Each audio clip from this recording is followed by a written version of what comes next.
Keep your radio dial right here. You're locked into the hottest news station on the planet. Hot 702.5 in FM sound. Blazing today's hip hop, R&B, and pop music. Keeping your radio on fire. Bringing you the hottest, realest, riskiest talk shows live 24/7 on hot7025fm.com. It's your main man 360 the Poet from the Morning Wood. And are you looking for the perfect drink? Well, you found it. Mimosa Royale is the perfect combination of California sparkling white wine and natural juice that is both tasty and refreshing. No artificial colors or flavors, no sugar added, and it's gluten-free. As the world's first ready-to-drink mimosa, Mimosa Royale is perfect for any occasion, day or night. You no longer have to drink 12 of those seltzers just to get that perfect buzz. At 8% alcohol, Mimosa Royale is the perfect drink to party with. Offered in a variety of flavors and sizes, you are bound to find a Mimosa Royale that you'll love. We have berry, mango, apple, and orange, with more flavors to come. Mimosa Royale is the most award-winning flavored wine that serves in bottles or cans. You can find them online at drinkmimosa.com or find them at your local liquor store. Ask for it by name. Mimosa Royale. Tune in now on hot7025fm.com. All right. Happy Wednesday, y'all. Happy Wednesday. I hope y'all are doing well today. I hope y'all are doing more than well. I hope y'all are doing exceptional. I hope y'all are growing at a really good pace. I hope that the holidays are not too hard for anybody. I hope that most of you have everything figured out with the holidays. I know they're here and we can't do anything about them yet or now since they're already here. But I do hope you all enjoy them and will be having a really good time with your family, friends, associates, whoever you choose to spend it with. I'm going to start like I do every week, my weekend review, talk about the last week and how it's been. I will be completely honest. It has been one of those, what do you call those? I don't want to say backpedaling. That's not the word to use. It's been one of those trying to get over a hill kind of weeks, trying to get over things and get through things. But all in all, I'm not going to say it was a terrible or horrible week. It was just one of those like, dang, something else again, this is happening. So I had to do my best to get through that, which I'm not saying I probably did the perfect job, but I think I did an okay job with getting out of it. The kids are great, smart as ever, always doing what they do. Very, very smart. I'm learning with Terrence, he's the oldest, he's the first boy, but he's into sports and everything, football. So we watch football together every Sunday. And if we lose, this man does not understand that we cannot win them all. Plus with the team that we're on, it's just probably not going to be as great as you want it to be all the time with us. But I had to get him to understand that you can't win every single time. And sometimes you got to just take it to the chin and call it a day. But I don't like the way it ruins his entire day when we lose a football game and things of that nature. But all in all, they're doing well in school. I'm happy about that. I got the little progress reports and reviews. So it's always great as a parent to see that your children are kind of succeeding, doing well in the areas that they need to be in. Other than that, though, it's not too much about the week that I do really have to talk about. One thing I will say is I'm going to make a statement about some things. I shout out to everybody and anybody that reached out to me over the weekend. Appreciate y'all. Big shout out to y'all. But I want y'all to understand something as well. I want you to know what I will do versus what I want. And I mean that in a way of, I want to rob a bank to be rich, but will I really do it? No, of course not. The difference is in what you're willing to do versus what you actually will do. So keep that in mind. Sometimes I just need to listen in ear. Sometimes I just need someone to talk to. And maybe that is my way to talking to you, or getting that conversation started, for lack of a better word. But all in all, besides that, that was it. I just appreciate anybody that did reach out. Thank you. Thank you so much. So I'll get into the show today. So wherever you're listening from, I appreciate you for checking in. I appreciate you for being here with me today. This is a very important show for me. I get to come out here every week and just kind of go through the motions in a way, but also physically or literally show you what it looks like to kind of go through it and get through it. I know it's not easy sometimes, but it as much as you may look at this and see, oh, you do it all the time, it's easy. That's why I prepare my words every day, because I make sure I have the right words to say to y'all when I am doing it, so I'm not just out here looking crazy. Today's conversation is a little personal, I will be honest, but it's not like a lot of information or business we put out there. It's personal because I may be going through this situation, or I may have a different perspective on it than some of you do, which is normal. It is real, it's honest, and I think it's one that we don't have nearly enough, right? The importance of checking on your spouse's mental health and making sure they check on yours. I think that's vital on both ends. Some people believe that your spouse can just be walking every day, getting up, doing what they got to do so they're okay. But maybe they're not. Maybe they are hiding some things. Maybe it is something going on that you need to check on it with. That's for men and women. You want to check on each other, find out what's going on, keep the relationship good, keep the mental health good. Always have those check-ins to find out what you can do to help each other. You know, I've been with Diamond for 17 years. 17 years. That's of love, ups, downs, laughter, disagreements, growth, and lessons. Most of all, lessons. I've never taken a loss with Diamond. We've only had lessons with each other. And after all that time, one thing has stood out to me more than anything else, that sometimes the people closest to us can miss the signs that we're struggling. And sometimes we can miss theirs, like it's a two-way street. Respect isn't just about how you speak to someone. Respect is also honoring their mental well-being. Respect is paying attention. Respect is noticing when something feels off, even when no words are spoken. I know some of you have been there before where your partner probably be acting a certain way or acting a different way. And I know we love to assume things, you know, because our partners are acting different. But sometimes it's really just about asking that question to figure out if something is really going on with our partner instead of just accusing them of something they may not be doing. Right. But hey, to each his own. But I do advise not to just assume, to kind of get down to it and find out what the true issue could really be. So today we're diving deep into mental health inside marriage and long-term relationships. We're going to talk about how emotional neglect, intentional or not, can damage the foundation of a relationship. We'll talk about the importance of emotional check-ins and how holding things inside can slowly erode trust. And of course, I want you to tap in and share your stories. I know some of you listening right now have been in that place where you felt unseen, unheard, unsupported. Let's talk about it today. You know, let's kind of get things on the table, for lack of a better word. You know, we want to talk about why mental health check-ins, why they matter, especially if you're in a relationship or a marriage. I do want to start with the basics. So why do mental health check-ins even matter in a relationship? Well, that's easy, because we all know that life changes us, stress changes us, responsibilities change us, trauma changes us, even success can change us. And when you are in a long-term relationship, you have a front row seat to your partner's evolution, right? But that doesn't mean you're automatically paying attention. So sometimes we get comfortable, we get distracted. Sometimes we just assume the other person is fine because they've always been the strong one. But strength doesn't mean someone isn't hurting. You know, strength doesn't mean someone doesn't need support. Strength doesn't mean someone is mentally okay, right? All in all. Your partner might be smiling, going to work every day, handling business, but emotionally, mentally, they might be running on empty. And I mean running on empty. When you love someone, you should want to know where their mind is at.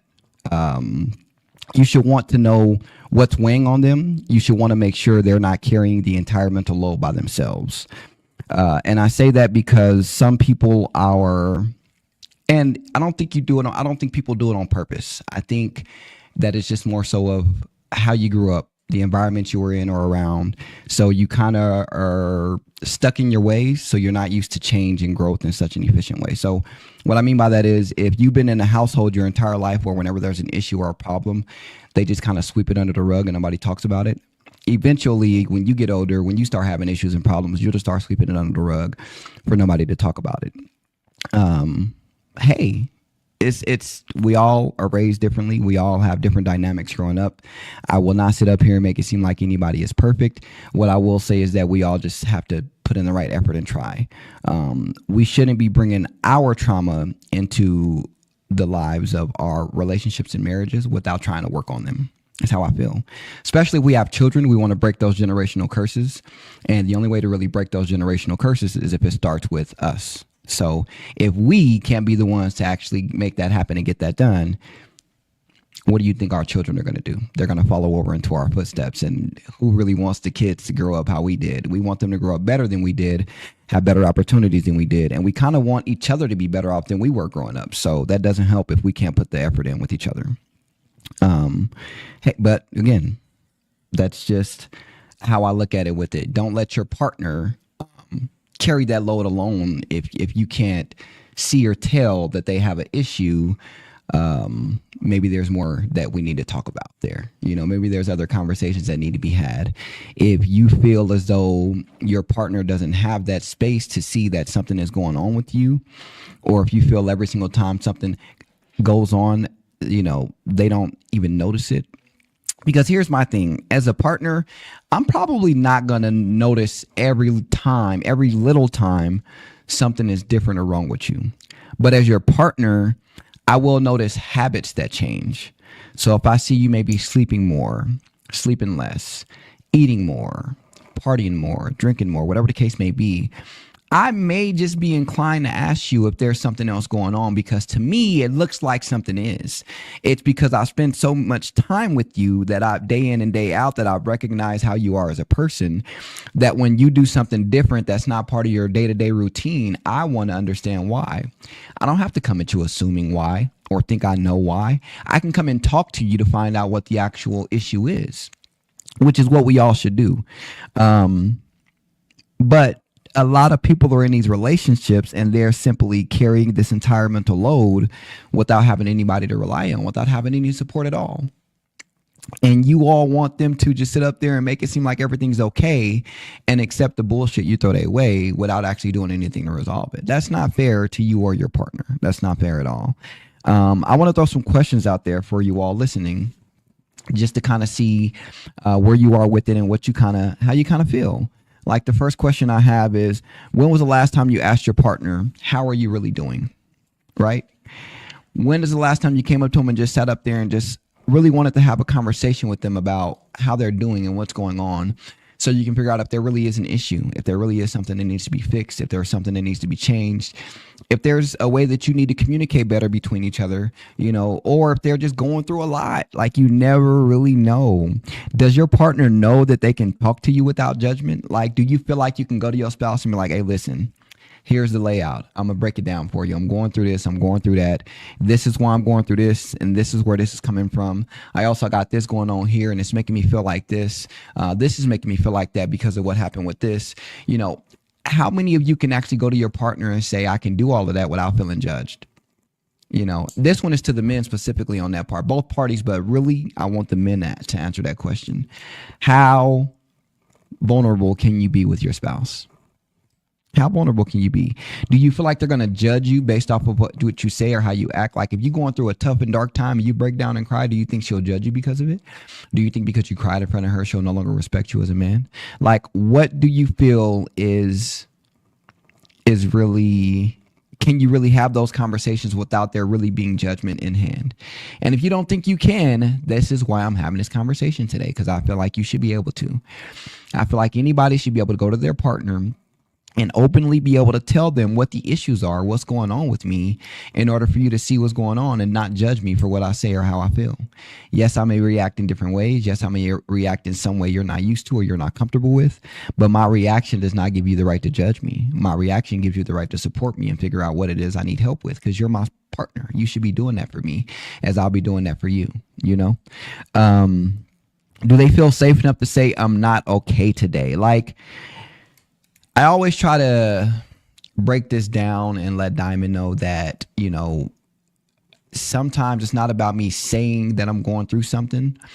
It's about the fact that I may not feel like I have the space to feel safe enough to have that conversation with her, and I can always express and say what it is to allow me to get that vulnerable or allow me to be vulnerable with you to do it. But if you don't make those necessary changes or steps like I'm making them for us, then it's kind of like we're stuck in the same place, So that one is kind of crazy, because it's like, hey, I can't even go to you and say I'm not okay today, because I feel like me telling you I'm not okay today is just going to get on your nerves. Like, I'm going to be a burden, like it's going to be an issue. But in all reality, these things matter. They matter more than date nights, more than vacations, more than gifts. because mental peace is the foundation for everything else.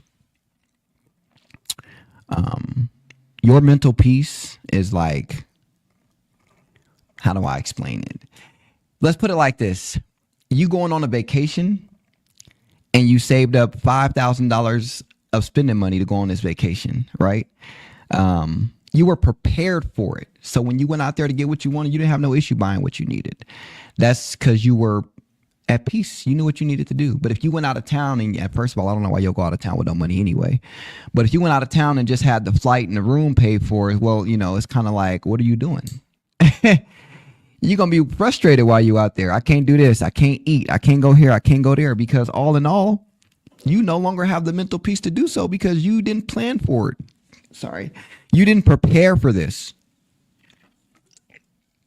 So with you not preparing for it, you are kind of like all over the place. You're not thinking about anything else that's going on.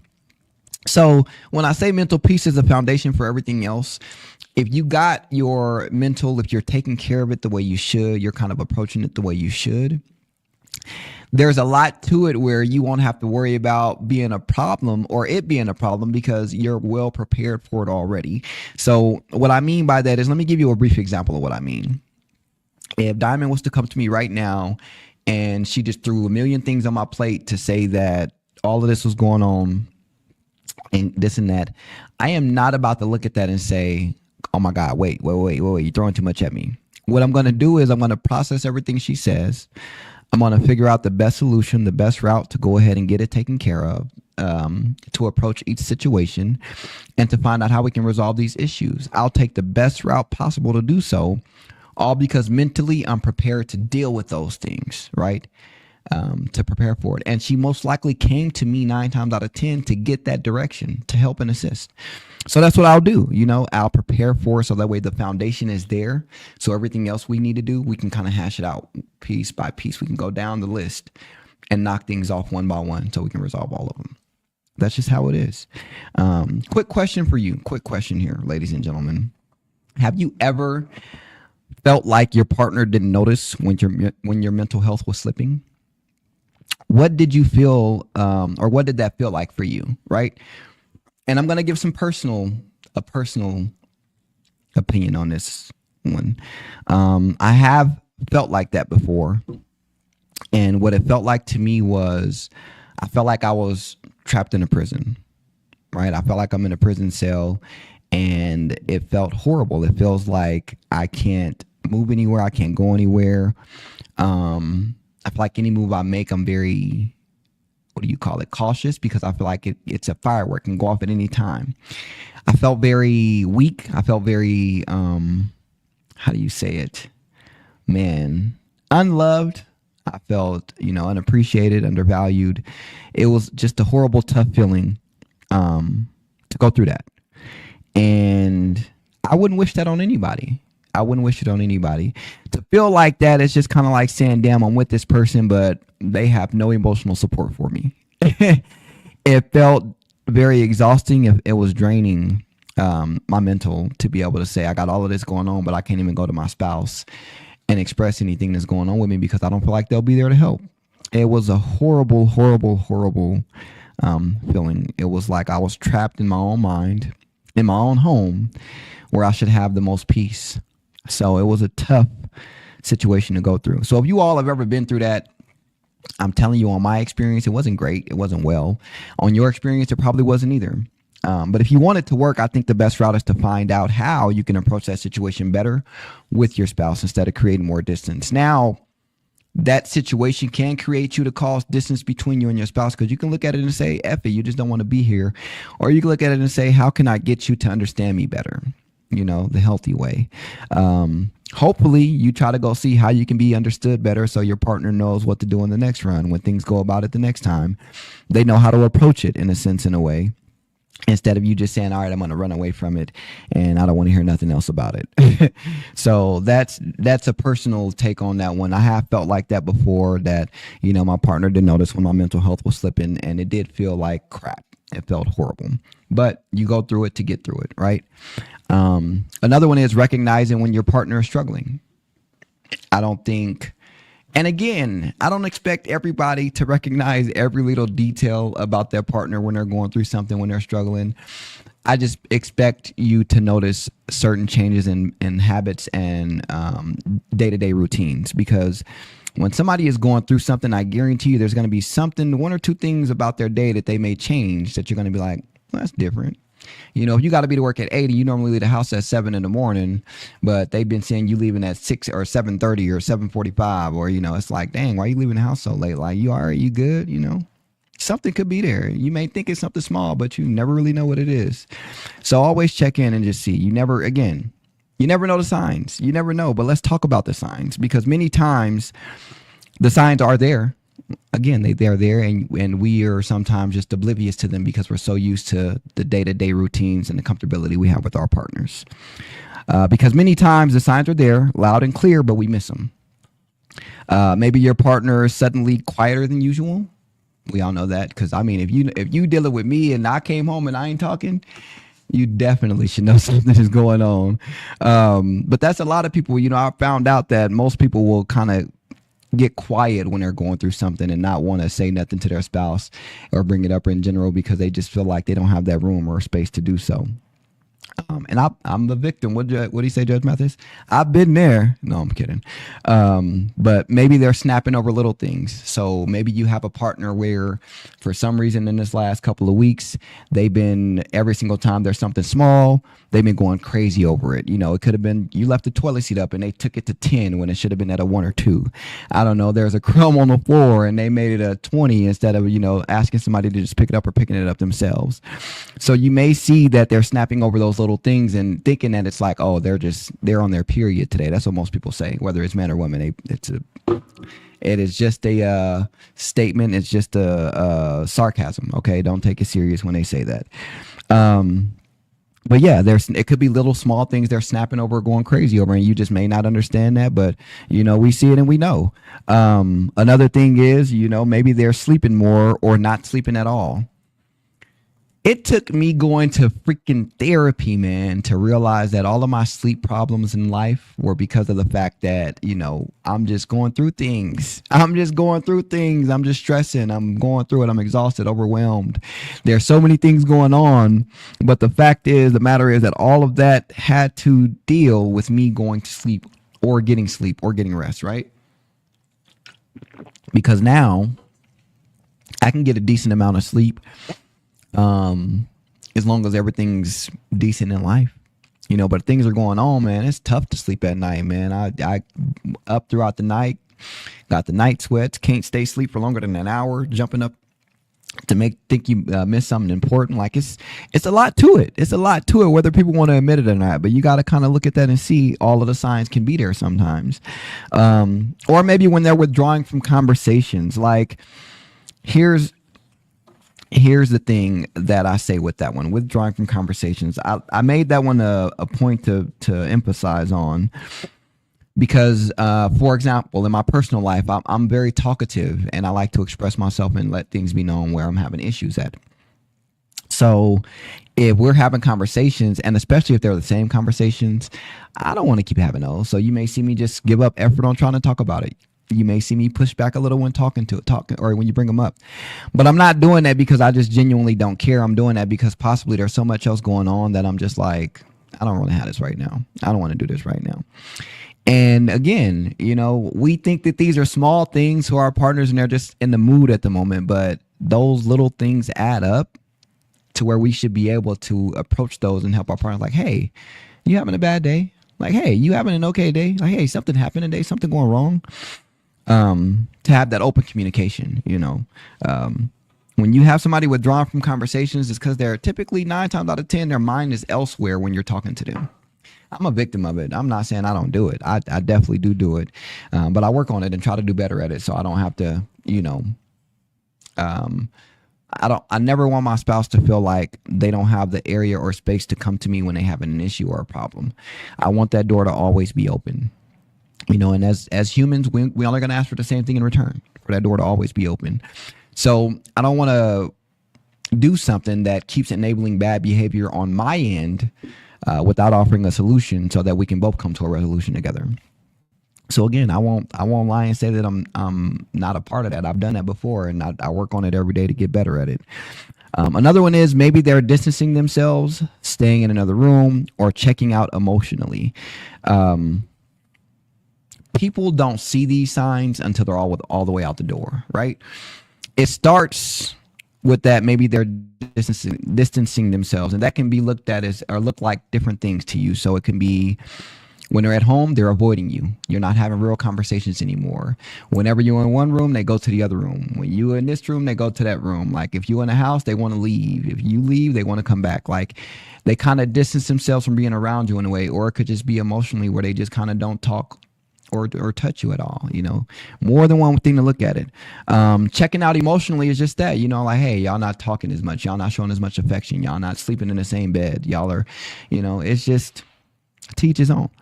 But when you see all of that, it's not the time to say, oh, you're doing this, you're doing that. Like, I think that's the time to really be like, wait a minute. What was that mean? Wait, hold up. Let's take a step back. Let's go talk about this. What's going on? What's bothering you? Is there something bothering you? Or I should say, is there something I can help with? Is there a conversation you want to have?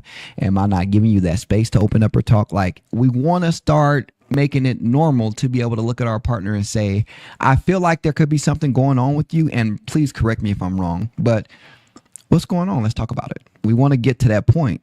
Because man, like, you don't want it to keep going and just get to the point where you just, lose interest. Because maybe they are losing interest in the things that used to make them happy, but that's also another sign. Like, like if you got a spouse, and let's say they're a video game freak and they play video games every day. They come home from work, they play for at least 2 hours, and then they get off of that and handle the rest of their business. But you see, for the last month, whenever they got home, instead of them playing a video game, they went to the bed to sleep. And they did that for about a month straight. There should be something in your mind within that month to say, well, that's not normal. What's going on with that?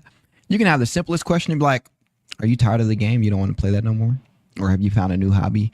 Anything small like that could possibly open up to the conversation of what's really going on and what the issue could really be. If you have to find we all have to find a way to be able to show our spouses that, like, don't hold back from me. If there is something bothering you, I need to know what's bothering you. Right? I may not be able to pinpoint every little thing, which is great because, I probably can't do that on some things you may come to me about. But I should be able to notice something, right? Maybe not everything, but something, to be able to say, hey, what's going on? And that simple, what's going on? How's your day? How's your mental? Is there something I can do to help with this? Might open up the floodgates to get everything out. Hey, look, this has been going on for 6 months. Let me tell you where it started. Let me tell you where it changed. Let me tell you where it keeps on being a problem, so on and so forth. But it's all about what we do as a spouse when our significant others are going there, how we approach that, because it's not always their fault. It's not always our fault. Sometimes it's both of our faults, for how we approach things or how we ignore things. So we have to get used to being better at that for each other, in a way. These signs don't always mean the relationship is the problem. Sometimes life outside of the home is draining them. Like sometimes personal battles nobody else sees are weighing in on their mind. But regardless of the source, the impact on the relationship becomes real when nobody checks in. It becomes crazy. It can be very detrimental to your relationship at some points, or if you keep being a repeat offender, I like to say, it can definitely be a bigger issue. A lot of people carry silent battles. A lot of people don't know how to say I'm not okay.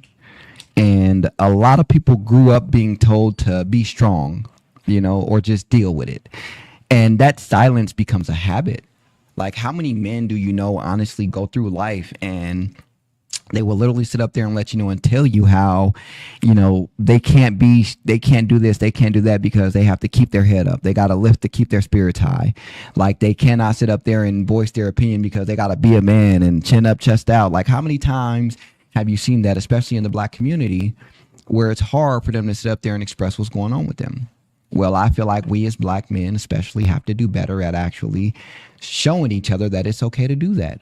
Just because you dealt with a spouse or a partner that will not allow you to, don't mean everybody else will. If your spouse or partner won't allow you to have that opportunity to open up and talk, hey, my door is open, call me. You need to go sit down and we want to go have coffee together, go get something to eat, call me. We'll go talk. You want to just go sit at a park and talk about it? Call me.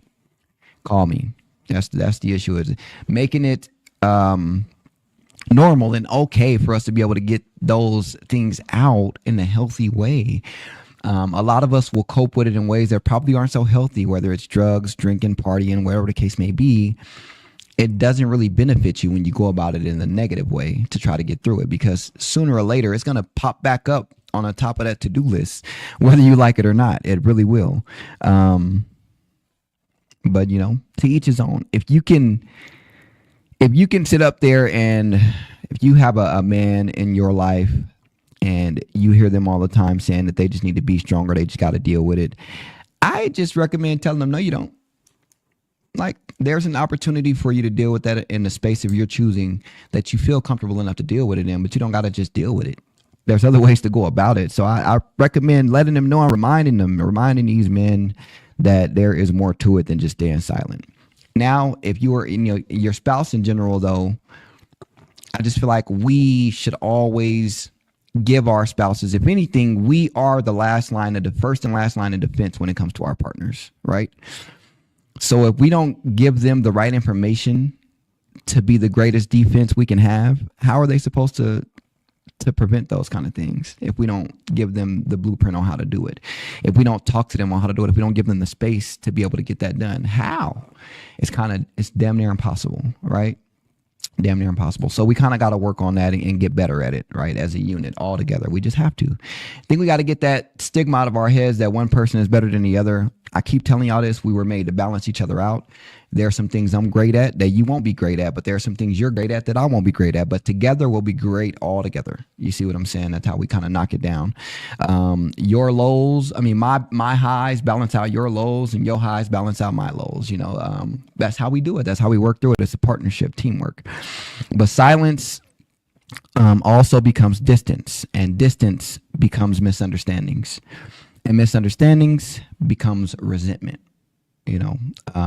Let me say this clearly, please, for anyone. Your partner shouldn't have to break down for you to realize they need support. There should never be a time where your partner should have to break down, and that's the only way you realize they need support. I get it if it's a fresh relationship, because you probably ain't never seen it before. But I feel like after so long of being with somebody or dealing with somebody, you should be able to recognize the signs that they're getting ready to go through a breakdown. You know what I mean? Or something about it should tell you that maybe I should check in with my partner to find out what it is they need right now. Ladies and gentlemen, jump in on this. Like, have you ever had a moment where someone you loved didn't notice your pain? Or have you been the one who realized too late that your partner was struggling? I say that to say we probably all had that moment where somebody didn't notice something we were going through. I want you to take that feeling and think about if your partner was going through that. How would you want to help them because of the way you felt through that, right? You would want to make sure you can make it better for them. Or the other one, have you been the one who realized too late that your partner was struggling? Sometimes some of us will think that our partner is leaving or our partner is going away, or just like, hey, I don't want to do this no more. And we may assume that it's because they want somebody else. But in all reality, it could be the point where they've been fighting this mental battle. They probably tried to speak up a few times and they didn't get the space or opportunity. They probably tried to find a way to get it out there, but it was just being ignored so much that by the time you wanted to help them, they were just like, what's the point? You ain't want to help all this time. What's the point? So they just kind of pushed it to the side and called it a day with you. It could ultimately be nothing about anybody else, but over the fact is that they thought they had the support in their relationship, or they didn't have the support they thought they had in their relationship, I should say. So eventually they just decided to let the relationship go, right? I'm not blaming the person that walked away for it. I'm not also blaming the person that stayed or that was walked away from. I put it on both parties in a way because there probably could have been opportunities where the conversation could have been a little easier and lighter, but also are we allowing that to be okay? So, there's a little accountability to take on both ends. I mean that to say, like, this entire conversation is not to point the finger at nobody. It's just to kind of open up and say, hey, we have differences in these situations that we can work on and work through, and this is possibly how we can get that done. Because if you want to just keep ignoring it, then hey, let them walk out your life. You ain't got to worry about it. That's just something that that you're gonna do. But we won't talk, or you don't want to talk about it. But there can be some damage caused by not checking in. There could be a lot of damage caused by not checking in. Let's talk about it. What it would look like. Let's talk about what happens when mental health isn't acknowledged in a relationship, because the truth is, there's real damage that can happen. So when someone feels mentally unsupported, like we say again, they start to pull away. So they stop sharing. They don't want to tell you what's going on with their date. They want to tell you what's bothering them. They stop talking. They stop trusting because they feel like they can't put that, instill that into you, because they don't have the right support to follow up behind with the right foundation. And trust is the backbone of a marriage. So without trust, everything just collapses. Like if you're trying to build a marriage and y'all don't trust each other, you need to go back to square one, start from scratch and get that trust first, and then we can kind of build from there. That's what you need to do. But if your partner feels like you don't care about their mental well-being, they begin to carry everything alone. Every single thing they will carry alone. And carrying emotional weight alone creates resentment, especially when you're sharing a life with someone. Let me ask you, have you ever... No. Let me wait. Let me get this part and then I'll ask that. Another major issue is assumptions. When someone goes silent, the other partner often assumes it's anger or disinterest. But a lot of the times it's pain, it's exhaustion, it's overwhelm. So my question was going to be have you ever sat up there and felt like your spouse didn't care? And if you did feel like that, did you just start assuming the worst about that situation? Did you, how do I say it? Did you feel like they were angry at you? Did you feel like they no longer want to be there with you? Did you feel like that they kind of just are, how do you say it? I guess overwhelmed in a way with you instead of the situation to deal with it. Because I feel like that's kind of what happens in this situation when you just don't really find out, but just assume what it could be instead of actually talking to your partner to figure out what the true cause or the true core of these issues, where they're coming from. Because let's be honest, let's be completely honest. Again, it's it could be a lot of the times the pain is exhaustion or overwhelm, but at the same time, when those feelings go unaddressed, the relationship becomes a place of survival rather than a connection, right? So it becomes a place of tension rather than safety. So instead of you sitting there saying like, hey, I can go to my partner because I'm going through this, it's more so of, man, I'm going through this, but I can't let them know because they're going to try to, they're going to try to use it against me while I'm trying to recover, while I'm trying to heal. They're going to throw it in my face, or they're going to talk about it to other people, and, so on and so forth. It could be many, many, many, many, many things. But ultimately, when it's unaddressed, that's kind of how it looks to them. On one side, it looks like I'm just in fight or flight mode, survival mode, and the other person's just thinking, oh, everything's all good to go. We're all willy-nilly. There's nothing to worry about. But honestly, when you see that it's tense like that, and it's very, it's like you can cut it very thick. You can cut it with a knife, cut the air with a knife. You might want to get on the road to figuring out if there's more to it than what the eye meets. Because in all honesty, when it gets to that point, you are probably closer to the end than you think. Probably closer to the end than you think. And I don't know if you like me or not, but I don't get in something for it to just end, so I'll try to prevent the end as much as I can, because that way, if the end comes, I know I tried everything and I can wash my hands and not have any guilt or remorse. But people will look for emotional support somewhere. That's what y'all fail to realize. They're going to look for it somewhere because we're human. We need it. We really do need it. Friends, family, coworkers, because home doesn't feel emotionally safe. Now, I'm not saying they're out cheating, right? I really hate that stigma that people may be out cheating when something like that happens. I'm just saying that people need to feel heard by someone. And if you feel like that is false, like if they can't be heard by you, they shouldn't be heard by nobody, go to therapy. Please get some help. Seek some help real fast, because that is farthest from the truth that's possible. It's like that old saying, They're going to get it from somewhere. They're going to get it from somewhere. So if your partner is looking for emotional support, and you go tell them go get a dog, that's kind of like a slap in the face. Yeah, it's an emotional support animal, but like, come on now, you know what I meant. Like, don't be an asshole. Don't be an asshole. But you also want to be proactive with your partner so they can know they have faith in you to be like, you know what? I can go to my spouse about this and they will give me the best advice that I could need to get through it. They really can, because you have that much faith in them. But when you constantly are being, what's the word I'm looking for? I'm going to use the word a bully. If you constantly being a bully to your partner, and I say that because if you're not paying attention to their emotional well-being, their mental well-being, then you kind of like being a bully in a way, right? So if you want to do that, cool. But remember, there's never been a bully in history that ain't got his day coming, so be careful with that. Be careful with that, because you could be in a situation with the next person as a relationship and they doing you worse than what you did the other person based on just your karma coming around. So I would just say be very, very careful with that when you think about it. Because, man, you never really know. Again, you got to be heard by someone, and I would rather it be my spouse than me just having to go vent or talk to a stranger, It would feel much better speaking to somebody that actually knows me, that I'm actually in a relationship with, so we can work through that together instead of a stranger that don't really know both ends.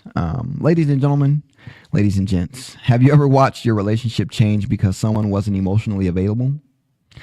And if you did, what damage did it cause? For me personally, it just caused a lot of trust issues. Like, can I feel comfortable enough to relay that information to you at the time? Do I feel comfortable enough to come to you and tell you what's going on without feeling like you're going to throw it right back in my face and or just talk about me, So some of you may have that. You may have it different. It may be a different thing for you, but at the time I was going through it, that's kind of how I was feeling, right? But now, I kind of go over that, but let's talk about some solutions. Let's talk about, how we can resolve some of these things, because this isn't just about pointing out problems. It's about rebuilding, restoring, and strengthening relationships. Mental check-ins are simple, but they are very, very powerful. So how's your mind today? What's stressing you out this week? Is there something you need from me? What's been weighing on your spirit? Any one of those minor questions could open the floodgates for you to get all that information you thought was missing, probably finna come out for you now to have. All of those doubts you probably had, insecurities or things going on in your mind where you maybe was assuming the worst, could turn out it was just, damn, my spouse is going through something and they didn't even feel comfortable enough to tell me, right? But maybe they didn't know they had the space to do so. So those little questions, things like those statements can help you be better for your partner to find out what's going on with their mental well-being. Now, you'd be surprised at how many issues can be prevented with a 5-minute conversation. I say even a 2-minute conversation. You'd be surprised at how many issues can be fixed with that. For one, I will say check-ins, they build trust, man. Because now, let's put it like this. If every Friday I came to Diamond and I'm like, hey, how you doing today? What's going on with your mental? Anything I can help with? Anything I could be there for? Anything I can take off your plate? She would know that when Friday comes, if she going through something, oh, don't worry about it. My man gonna come Friday. He got me. We good to go. I ain't got to worry about it. I can let him know. We'll figure it out together and we gonna make a game plan. Boom. Done. Resolved. Issue gone. They're super, super, super helpful. When I was younger in my early 20s, I used to try to do these when I had, so-called girlfriends. And they would look at me crazy like, check-in? What you checking in with me for? Like, I ain't tell you I had a problem, but I was always trying to be proactive. I didn't want to create a problem. I didn't want there to be one. I'm checking in because I want to make sure it ain't nothing that's going on in this relationship that we need to fix or we need to change. That's why I'm checking in. Let me see here. And then another thing was with the check-ins, they build emotional intimacy, right? Because now I know that emotionally, if I am going through it and I need to talk to you about it, I have that support with you. So now the intimacy with us is higher because we have that stronger connection that we just built. Because now I have that faith and trust in you to know that I can come to you with my problems and issues. I'm not saying you're going to solve them all, but at least I can talk to you, vent to you about them, let you know, and we can work on them together. Because if we don't check in, then that's when all the misunderstandings come about. right? That's when we get to having miscommunications, and you thought this, but I thought that. You felt this, but I felt that. That's when all of that comes in, which is crazy work. Crazy work. So those check-ins can help prevent those misunderstandings for you, and you ain't got to worry about being misunderstood or having the wrong type of communication with your partner. Check-ins show your partner, hey, I see you. I care enough to see anything you're going through, and I'm here to help. That's what they are for. So your partner knows that y'all have that foundation to come to each other and resolve the issues that you need to resolve. Again, you may not be able to resolve everything on your own or with each other, but on your own or against each other, but making a game plan with each other will be the best resolution you have to get it done, to make it happen, to get it taken care of. And listen, keeping things to yourself, that does not protect your relationship. I don't know why you think it protects your relationship. I don't know where you got that from or how you came about that, but keeping it to yourself, it ain't protecting nothing but that weak foundation is finna crumble. That's it. That is all. That is it. Silence creates distance. Distance creates doubt. Doubt creates distrust. We don't want none of that. We don't want none of that at all. Your partner cannot support what they don't know. Your partner cannot fix what you won't say. And your partner cannot show up for you mentally if you don't let them in. So tonight, when the show is over, I challenge you. I challenge you all. Sit down with your spouse and ask one intentional question. Just one. Just one. That's all I'm asking you to ask. You never know. It might open a door that's been locked for years. But ladies and gents, how have check-ins helped your relationship? If you don't do them, what stops you from doing them? You know, I want to know that. What stops you from actually getting it taken care of and getting it done? Now, as we wrap up today, I want to leave you with this. A marriage is more than two people just living together. And it's two minds, two hearts, two lives intertwined. And if one person's mental health is crumbling, the relationship feels that impact. The marriage feels that impact. Love is not just what you do, it's how you pay attention to each other. Respect is not just your words, it's your awareness. It's in your awareness, And partnership is not just sharing a home, it's sharing emotional responsibility. 17 years has taught me this. You don't lose a marriage in one big moment. You lose it in the small moments where you stop checking in, stop listening, stop noticing. So check on your spouse, check on their mind, check on their heart, and make sure they're checking on yours too. All in all, again, you never know what your partner's going through. Those check-ins will help you get there piece by piece. Piece by piece. I do want to say thank you for spending this time with me. Thank you to everyone who tuned in and shared. And I hope tonight you start a conversation that brings healing, connection, and understanding back into your home. Stay safe, stay loving, and stay mentally aware of the people you say you care about. It's your boy, Juss Quanni, on the hottest radio show on the planet, Hot 702.5 FM. Peace, love, and hair grease. I'll catch y'all next week. Hi. Hey. What's up?